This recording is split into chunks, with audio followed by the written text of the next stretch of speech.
మా తర్లుపాడండి. నా పేరు రామకృష్ణారెడ్డి. ఇప్పటి వరకు కూడా పొగాకు బేళ్ళు 3 కష్టాలు జరిగితే ఒక్కొక్క బ్యార్నీకి ఒక్క చెక్కు కూడా అమ్మిన పాపాన పోలేదు. మాకు బ్యార్నీకి వచ్చేసి ఖర్చు 10 లక్షలు వస్తుంది. ఇప్పటికి కూడా ఒక చెక్కు కొనకపోవడంతో రైతులు చాలా ఇబ్బందులు పడుతున్నారు. దీని మీద కేంద్ర గవర్నమెంట్ చర్య తీసుకొని అవసరమైతే రైతు సహాయ నిధి కిందైనా ఒక 1000 కోట్లు కేటాయించి ఈ పొగాకును కొనుగోలు చేసి రైతులను ఆదుకోవాలని చెప్తున్నాము. ప్రతి ఒక్కళ్ళు కూడా పేపర్ స్టేట్మెంట్లు మాత్రము రైతే రాజు అని చెప్తున్నాడు. రైతు రాజు ఎక్కడ? రైతు ఈరోజు కూలీ కూడా పనికి రాకుండా పోతున్నాడు. రైతే రోత అన్న సందంగా పోతుంది. దీని మీద మన ప్రధానమంత్రి కానీ కేంద్ర గవర్నమెంట్ దీని మీద చర్యలు తీసుకొని అత్యవసరంగా 1000 కోట్లు కేటాయించి ఈ పొగాకు కొనుగోలు చేసి పొగాకు రైతులను ఆదుకోకపోతే మాత్రము పొగాకు రైతుకి ఇంకా ఆత్మహత్యలే శరణ్యంగా ఉంది. దయచేసి రైతులను ఆదుకోవాలి.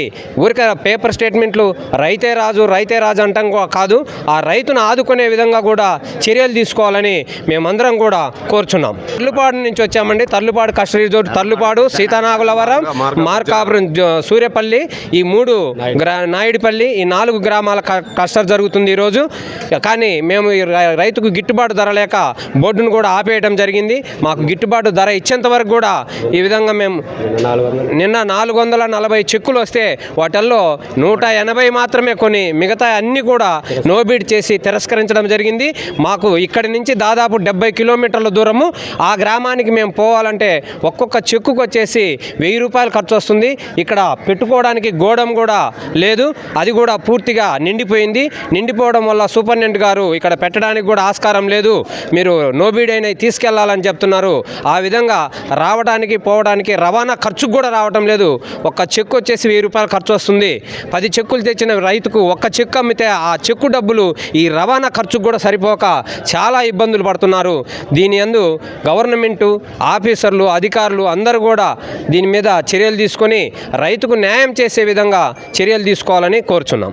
ఈరోజు రేపు కొనకపోయినా కొనంత వరకు కూడా ఒక వారమైనా సరే దీన్ని ఈ విధంగా ఆపేయాలని చెప్పేసి మేము నిర్ణయించుకున్నాం. రైతులందరూ నిర్ణయించుకున్నాం. రైతుకు గిట్టుబాటు ధర కావాలి, తెచ్చిన చెక్కులన్నీ కూడా కొనాలి. మేము ఎట్లా నష్టపోయాం? ఈ నష్టం కంటే ఇంకేం జరగదు. ఇప్పుడు తీసుకొచ్చినటువంటి 10 చెక్కుల్లో ఒక్క చెక్కు కొంటున్నారు. ఆ ఒక్క చెక్కు కొనటంతో వెనక మా కింద బతికేటువంటి లేబర్ అంటే కూలీలు వర్కర్స్ మొత్తము మీరు చెక్కులు అమ్మారు కదా, మా డబ్బులు ఇవ్వండి అంటున్నారు.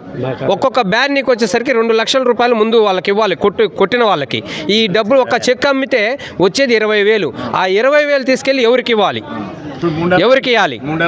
3 నెలల నుంచి 3 కష్టాలు వచ్చినాయి.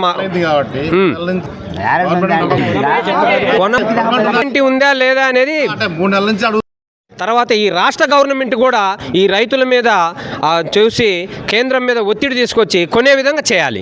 మేము ఇప్పుడు గవర్నమెంట్ అవసరమైతే ఈ ప్రైవేటు వీళ్ళు కొననప్పుడు అవసరమైతే గవర్నమెంటే దిగి మార్కెట్ ఏర్పాటు చేసి వాళ్ళే కొనే విధంగా చేయాలి.